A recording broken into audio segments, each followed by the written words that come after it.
సరే, ఇక మరో అంశం, హీరో రామ్ చరణ్ ఒక కౌంటర్ ఇచ్చారు. గతంలో మినిస్టర్ రోజా గారు చిరంజీవి గారి పైన కానీ, చిరంజీవి గారితో పాటు పవన్ కళ్యాణ్ గారి పైన కానీ చేసినటువంటి వ్యాఖ్యలకు కౌంటర్గా అంటే కొంచెం ఇండైరెక్ట్ స్పీచ్లో ఇచ్చారు. ఆయన చాలా మంచివారు, సౌమ్యంగా ఉంటారు, చాలా నిదానంగా ఉంటారు.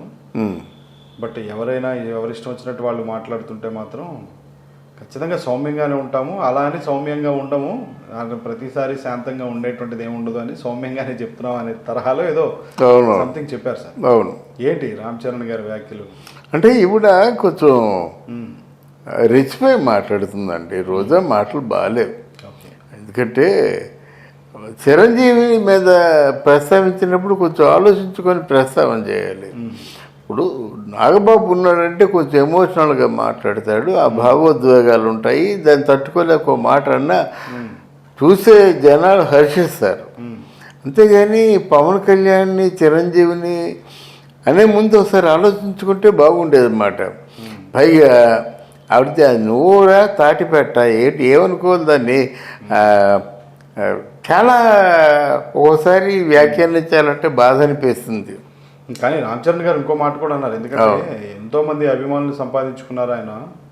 ఆ స్థాయిలో ఎంత సౌమ్యంగా, ఎంత నిదానంగా ఉంటారు. ఆయన ఒక వాల్తేరు వేరేలో ఒక డైలాగ్ను కూడా ఆయన హైలైట్ చేస్తూ మాట్లాడారు. రవితేజ ఉన్నారు, రవి ఉన్నాడు, రవి ఆయనకి తమ్ముడు కాబట్టి, తమ్ముడు లాంటి వాడు కాబట్టి బాబు ఫేస్ టర్నింగ్ ఇచ్చుకో అన్నటువంటిది ఆయనకి కాబట్టి చెల్లింది. అదే ప్లేస్లో ఇంకోళ్ళు ఎవరైనా ఉన్నట్టయితే సిచ్యువేషన్ వేరే విధంగా ఉండేది అనే ఆ తరహాలో కూడా ఆయన మాట్లాడారు. అవునండి, కరెక్ట్ అండి. ఎందుకంటే ఆయన చిరంజీవి గారి తాలూకు మంచితనాన్ని మనం ప్రామాణికంగా కొలవాలంటే, ఇప్పుడు నువ్వు ఉన్నావు, ఎమ్మెల్యే అయ్యావు, ఒక ఆల్మోస్ట్ 10 ఏళ్ళగా రాజకీయాల్లో ఉంటున్నావు, మినిస్టర్ అయ్యారు. నువ్వే 10 ఏళ్ళగా రాజకీయాల్లో ఉంటున్నావు, నువ్వేం చేసావు?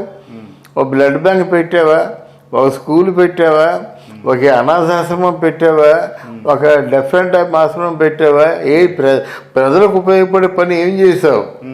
చిరంజీవి గారు బ్లడ్ బ్యాంక్ పెట్టారు. సరే, కమింగ్ టు ది పాయింట్, ఇంకా కరోనా వచ్చింది. కరోనా వచ్చిన తర్వాత నీ ఉనికి ఎక్కడ లేదే, నువ్వు ఎక్కడున్నావు? నువ్వు ఏదో వంటలు చేస్తూ కూర్చున్నావు అంతే తప్పించి నువ్వు జనం మధ్యకి వెళ్ళలేదు కదా, నీ డబ్బేం జనాలకు ఇవ్వలేదు కదా. కరోనా వచ్చినట్టయితే కొన్ని లక్షలు, దాదాపు కోట్లు, 4-5 కోట్ల రూపాయలు ఆయన ఖర్చు పెట్టి కరోనా బాధితులకి అందజేశాడు. ఇంటింటికి ఒక రైస్ బ్యాగు, ప్రొవిజన్స్, తర్వాత ఏమో చేతిలో డబ్బులు. అంటే ఆర్టిస్టులు అనే వాళ్ళు ఎవరు కూడా ఆకలి దప్పికలతో ఉండకూడదని చెప్పేసి వాళ్ళు చేరదీశాడు. తర్వాత ఏమో ఆక్సిజన్ లేక చచ్చిపోతున్నారన్నమాట. మీ బెడ్లు అయితే ఖాళీగా ఉన్నా కానీ ఆక్సిజన్ మాత్రం లేదు, లేక చచ్చిపోతుంటే ఆక్సిజన్ ప్లాంట్స్ ఆయన అందజేశాడు. నువ్వేం చేశావు? నువ్వు అసలు చిరంజీవి గారి తాలూకు ఆ పేరు ఎత్తడానికైనా నీకు అర్హత ఉందా? నువ్వేం చేశావు? కానీ రామ్ చరణ్ గారిలో ఆవేదన కనపడుతుందా సార్? డెఫినెట్గా. ఎందుకంటే మా నాన్న ధర్మాత్ముడు కాబట్టి మాట్లాడు, కానీ మేము మాత్రం అలా ఊరుకో. ఆయన అభిమానులు డెఫినెట్గానండి. లేకపోతే ఒక రవితేజ లాంటి వాడు ఆర్టిస్టు, ఓ సినిమాలో ఆయన రేంజ్కి ఎలా ఉండాలంటే, అదే ఎన్టీ రామారావు, నాగేశ్వరరావు గారి దగ్గరికి వెళ్ళారా సపోర్టింగ్ ఆర్టిస్టులు? అదే ఎన్టీ రామారావు, నాగేశ్వరరావు గారులేమో ఆ సపోర్టింగ్ ఆర్టిస్టులేమో నా బ్రదర్తో సమానం అని చెప్పాడా?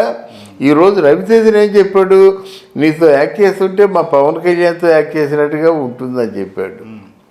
అది ఎంత పెద్ద కాంప్లిమెంట్ అండి. పవన్ కళ్యాణ్ చిన్నోడా, దేశాన్ని ఊపేస్తున్నాడు పట్టుకొని, ఆయనతో సమానంగా నిన్ను పోల్చారంటే ఆయన మంచిదనమే కదా అది. లేకపోతే ఏముంది, ఆ Ravi Teja is a good actor, upcoming actor, rising actor, ఏదైనా చెప్పవచ్చు. కానీ ఆ రక్త సంబంధంతో ఎందుకు పోలుస్తాడు? అలా పెట్టాడు.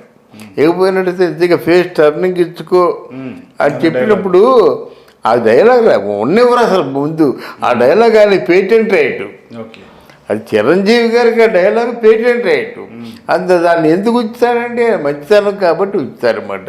అసలు చిరంజీవి గారు పక్కన యాక్ట్ చేస్తున్నటువంటి రవితేజకి చిరంజీవితో ఈక్వల్ అయిన క్యారెక్టర్ ఎందుకు ఇస్తాడండి? ఎక్కడో వచ్చిపోయిన క్యారెక్టర్ ఇస్తాడనమాట. మనకి గాడ్ ఫాదర్లో సల్మాన్ ఖాన్ ఎలాగైతే వచ్చిపోయాడో అలాగే వచ్చిపోయే క్యారెక్టర్ అలా ఇస్తారు. కానీ ఇంత క్యారెక్టర్ ఇస్తారండి. నాకు ముఖ్యంగా బాధ అనిపించింది ఏంటంటే, ఆయన ఒక తమ్మారెడ్డి భరద్వాజ్ అనేటువంటి ఒక పెద్ద ఆయన ఉన్నారు. ఆయన అంటే అన్నమాట రోజుకు ఒక 4 నుంచి 5 లక్షల రూపాయలు చిరంజీవి ఇంటి నుంచి బయటికి వెళ్ళవలసిందే అని చెప్పేసి, మీరు తమ్మారెడ్డి భరద్వాజ్ గారి తాలూకు నువ్వు ఒక ఫాదర్ లాగో ఒక బ్రదర్ లాగో నువ్వు చూసుకుంటావు కదా. స్వర్ణకి సినిమాలో హీరోయిన్ నువ్వే కదా, ఆయన అంటే గౌరవం ఉంది కదా. చిరంజీవి దాన ధర్మాలు చేస్తాడా లేదా అన్నది తమ్మారెడ్డి భరద్వాజ్ అని అడుగు. ఆయన చెప్పిన మాటల మీద నేను నమ్ముకుంది కదా, నమ్ముకుంటే ఆయన మాటలు విను.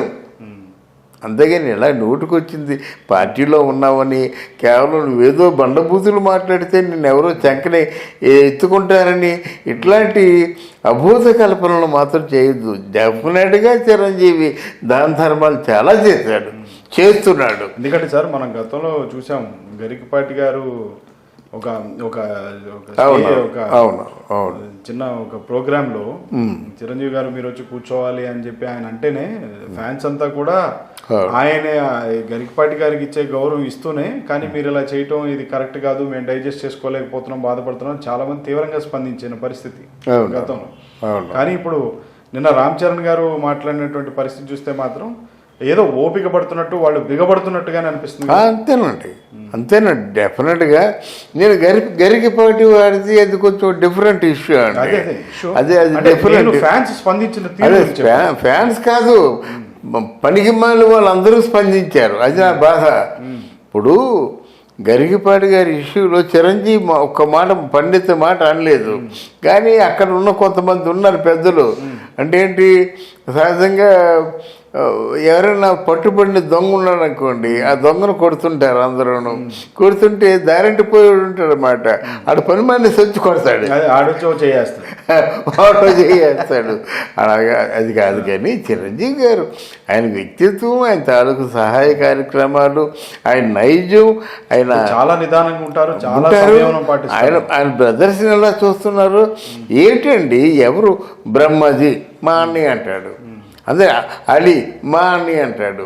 అక్కడ మా అన్నయ్య అన్నది ఎవరు, రవితేజ మా అన్నయ్య అంటాడు, ఉత్తేజు మా అన్నయ్య అంటాడు. ఆయన అలాగే ఫీల్ అవుతాడు. ఉత్తేజు ఒక పొయిటరీ చదివారనుకోండి, ఏడు చేస్తాడు చిరంజీవి, హక్కుని చేర్చుకుంటాడు. అది అంత పెద్ద కాంప్లిమెంట్ అండి. అలాగా ఎన్టీ రామారావు గారు, నాగేశ్వరరావు గారు ఎవరైనా కావలించుకున్నారా? ఎవరైనా ఎంకరేజ్ చేశారా? ఎక్కడ ఏ అపాయం జరిగినా, ఎక్కడ ఏ సమస్య వచ్చినా వెళ్తారు చిరంజీవి. ఎవరైనా వెళ్ళారా? నువ్వు వెళ్ళావా? జబర్దస్త్ తప్ప మిగతా వాళ్ళింటికి వెళ్ళావా? నువ్వు ఎవరు ఆపదైనా చూసావా? ఎందుకు రోజే ఇలాంటి మాటలు మాట్లాడతావు? అది కరెక్ట్ కాదు. ఈ కేవలం ఎలా రామ్ చరణ్ గారు చేసిన వ్యాఖ్యలు సార్, ఎందుకంటే ఆవేదన బాగా అనిపిస్తుంది. అవును, ఎందుకంటే అనుకోవచ్చా, ఆవేదన బాగా ఉంది. ఆవేదన ఎందుకంటే ఆయన ఊరుకున్నాడు అని చెప్పేసి మీరు నోటుకు వచ్చినట్టు మాట్లాడితే ఆయన ఊరుకుంటాడేమో, కానీ మీరు తాట ఊరుస్తూ ఉంటున్నారు అనమాట. ఏంటి పవన్ కళ్యాణ్ అలాగేనమాట, రోజా నువ్వు ఒక్క మాట కానీ జారి విడిచావంటే మాత్రం తాట ఒలుస్తా అన్నాడు. తప్పేం లేదండి. నోరు జారిపోయినట్టయితే అంతేనండి. మీరు ఏదో మాకు ముతుక సామెత ఉంది, నొల్లుగురా అంటే వీపా ఒడ్డుగురా అని ఏదో ఉందన్నమాట. నోరు జారినట్టు వీపు విమానం మోత అయిపోతుంది. ఎవరైతే ఏముందండి, అలా నోరు జారే అయిపోయారు కదా. అందువల్ల నోరు జారొద్దమ్మా, ఎక్కడ నోరు జారుతుంది మంచిది కాదు.